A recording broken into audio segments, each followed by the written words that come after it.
नमस्कार बच्चों आज हम पाठ नंबर 13 ऐसे थे लाल बहादुर शास्त्री का भाषा अभ्यास कार्य करेंगे।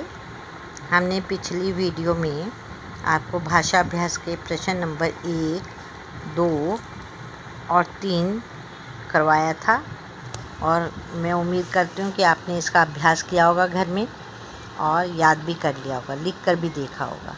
तो चलिए आज हम प्रश्न नंबर 4 करेंगे। सब बच्चे अपनी बुक निकाल कर बैठें, पेंसिल निकाल कर बैठें। प्रश्न नंबर 4 ध्यान दीजिए। विराम चिन्ह। विराम शब्द का अर्थ है ठहरना या रुकना या विश्राम करना, है ना। किसी भाषा को बोलते, पढ़ते या लिखते समय भावों को प्रकट करने के लिए रुकना पड़ता है, उसे हम क्या बोलते हैं? विराम चिन्ह बोलते हैं। अब बच्चों हमने विराम चिन्ह जो आपने इस कक्षा में करने हैं वो हैं 5 तरह के विराम चिन्ह करने हैं। मैं इसको आपको हिंदी में भी और थोड़ा सा इंग्लिश का भी बता दूंगी कि ताकि आपको याद करने में या समझने में आसानी हो जाए। जैसे पूर्ण विराम के लिए हम खड़ी लकीर लगाते हैं। सिंपल वाक्य लिखा और उसके बाद हम पूर्ण विराम लगा देते हैं। जैसे ये सिंपल वाक्य क्या है? अपना पाठ पढ़ो। वाक्य साधारण वाक्य पर लिखा और उसके बाद पूर्ण विराम। यहाँ पर वाक्य ख़त्म हो गया, हम यहाँ पर सांस ले सकते हैं। इसको हम पूर्ण विराम को जो है स्टॉप भी लिख सकते हैं या जो है हम इसको पूर्ण विराम भी कहते हैं। ठीक है। नेक्स्ट आता है अल्प विराम है ना। अल्प विराम को हम क्या बोलते हैं? अल्प विराम थोड़ा सा रुके। जो हम पूर्ण विराम में तो काफ़ी सांस लेते हैं, थोड़ी सी देर तक रुक सकते हैं। अल्प विराम ने जितना हम पूर्ण विराम में रुकते हैं उससे थोड़ा सा आधा समय हम जो है अल्प विराम में रुकते हैं, है ना। कॉमा जिसको बोलते हैं। हम अंग्रेजी, हिंदी, गणित और विज्ञान पढ़ते हैं। अब देखो हम अंग्रेजी यहाँ पे थोड़ा सा रुके, हिंदी यहाँ पे थोड़ा सा रुके, गणित और विज्ञान पढ़ते हैं के बाद हम पूरा हमने सांस ली। तो अल्प विराम जो है वो क्या है? कॉमे को बोलते हैं। ठीक है, कॉमा। अब नेक्स्ट आता है प्रश्नवाचक, क्वेश्चन मार्क। ये देखो उल्टी कलछी बनी हुई है। यहाँ पर जो है वाक्य कैसा होता है कि जहाँ पर क्या है प्रश्न पूछा जाए, किसी से प्रश्न किया जाए। तुम कब आई? प्रश्न सूचक चिन्ह लगा दिया हमने, क्वेश्चन मार्क लगा दिया, उल्टी कड़छी बन गई। ठीक है, प्रश्नवाचक। फिर आता है उद्धरण चिन्ह। उद्धरण होता है इन्वर्टिस कॉमा में बिगिनिंग और ये एक कॉमा क्लोज। उद्धरण चिन्ह बोलते हैं इसमें। जैसे कि माँ ने कहा सदा समय पर उठो। सत्य बातें जो होती है उनको उद्धरण चिन्ह में रखा जाता है ना। कॉमा इन्वर्टिस कॉमा में रखा जाता है। इन्वर्टिस कॉमा बोलते हैं इंग्लिश में इसको, है ना। और हिंदी में क्या बोलते हैं? उद्धरण चिन्ह।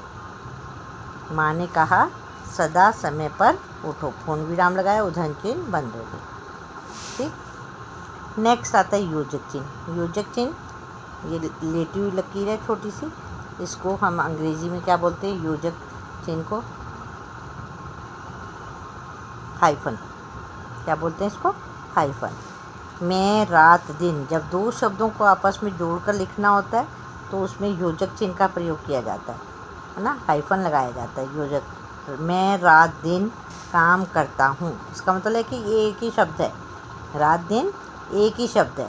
मैं रात दिन काम करता हूँ, पूर्ण विराम। तो योजक चिन्ह हाइफन को बोलते हैं, जो नीचे खड़ी लकीर डलती है छोटी सी, उसको 2 शब्दों को आपस में जोड़ने के लिए। तो आपको पता चला, आपने ये उदाहरण भी देखे, है ना।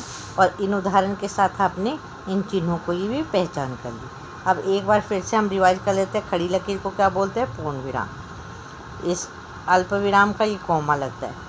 है ना। क्वेश्चन मार्क प्रश्नवाचक में उल्टी करची, उदाहरण चिन्ह में इन्वर्टेड कॉमा बिगनिंग और ये क्लोज, है ना, उदाहरण चिन्ह के साथ। फिर योजक हाइफन को बोलते हैं, छोटा सा दो शब्दों को आपस में जोड़ने के लिए छोटा सी लेटी हुई लकीर लगाते हैं। हो गया क्लियर? तो चलिए नेक्स्ट आ जाइए पेज पर, पेज नंबर 29। यहाँ पर क्या है कि यहाँ पर मिलाना है हमने। यहाँ पे एक साइड पे लिखा हुआ है, दूसरी साइड पे चिन्ह लगे हुए हैं। तो पूर्ण विराम कहाँ पर है? अब हमने इसमें नंबर भी डाल दिए। पूर्ण विराम में 1, अल्प विराम में 2, प्रश्नवाचक में 3, उदाहरण चिन्ह में 4, योजक 5। अब इन शब्दों, ये जो नंबरिंग है, हमने इन विराम चिन्हों के आगे लगा दिए। पूर्ण विराम कौन सा है? सेकंड वाला, तो यहाँ पर हमने 1 नंबर डाल दिया।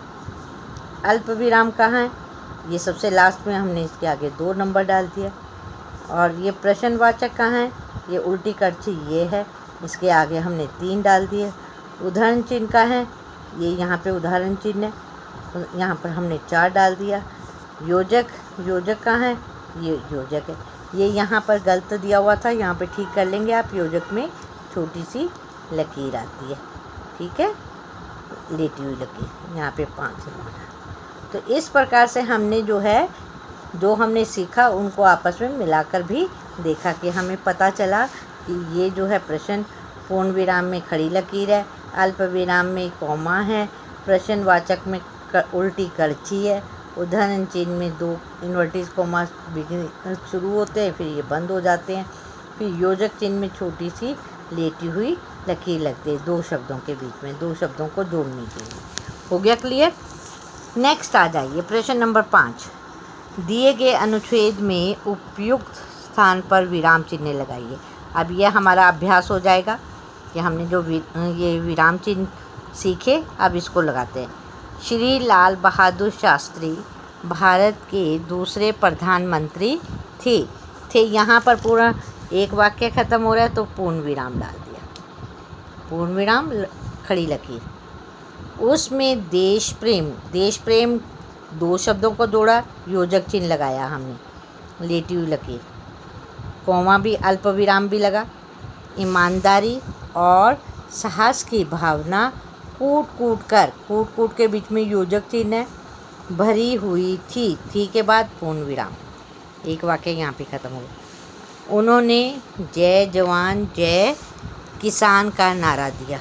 उन्होंने जय जवान से यहाँ पे इन्वर्टेड कॉमा में आ जाएगा, है ना। जय जवान के बाद अल्प विराम, जय किसान, यहाँ पे कॉमा लगाई हुआ है, इन्वर्टेड कॉमा का नारा दिया के बाद पूर्ण विराम। इस प्रकार से हमने यहाँ पर विराम चिन्हों का प्रयोग किया, अनुच्छेद को पूरा किया साथ में। नेक्स्ट आता है प्रश्न नंबर 6। लाल बहादुर शास्त्री जी के जीवन में से हमें क्या प्रेरणा को क्या बोलते हैं? सीख मिलती है। अपने शब्दों में लिखिए। 50-60 शब्दों में हमने लिखना है कि हमने क्या सीखा। हमें जो है कहानी, ये ऐसे भी थे लाल बहादुर शास्त्री, कहानी पढ़ी तो हमें क्या शिक्षा मिली। तो हमने, इस बच्चे ने लिखा है, मैं पढ़ के सुना रही हूँ, आप भी लिख लेंगे 1 लाइन छोड़कर। हमें लाल बहादुर शास्त्री जी के जीवन से यह प्रेरणा मिलती है कि हमें बचपन से ही जिम्मेदारी को समझना चाहिए। जो काम हमें सौंपा जाता है उसे हमें सच्चाई, ईमानदारी और लगन से पूरा करना चाहिए। अब यही हमें प्रेरणा मिलती है ना, क्योंकि हमने पढ़ा था कि लाल बहादुर शास्त्री जो थे बड़े जिम्मेदारी को अपनी समझते थे। वो जो काम करते थे वो लगन से करते थे, वे सच्चे और ईमानदार थे, है ना। और जो है, अब जो काम उनके सौंपा जाता था वो पूरी लगन से और समय पर ख़त्म करते थे। तो ये क्या है हमारे लिए? सारी की सारी शिक्षा है, प्रेरणा है। उनके द्वारा किए गए काम जो है हमें प्रेरणा देते हैं आगे बढ़ने के लिए, हमें जो है उन जैसा बनने के लिए। कि हम एक अच्छा इंसान बनना है तो हम जो है लाल बहादुर शास्त्री को अपना आइडल मान लेते हैं, आदर्श मान लेते हैं कि ये जो है हमारे आदर्श हैं। हम भी उनकी तरह ही सच्चाई पर चलेंगे, ईमानदारी से काम करेंगे और लगन से काम करेंगे। इस प्रकार बच्चों हमने ये जो है आज इस पाठ का अभ्यास किया। आज आपने इस पाठ को करके देखना है, याद करना है और साथ में इसको लिख कर इस अभ्यास का अभ्यास करना है। तो कल फिर मिलेंगे, तब तक के लिए नमस्कार बच्चों।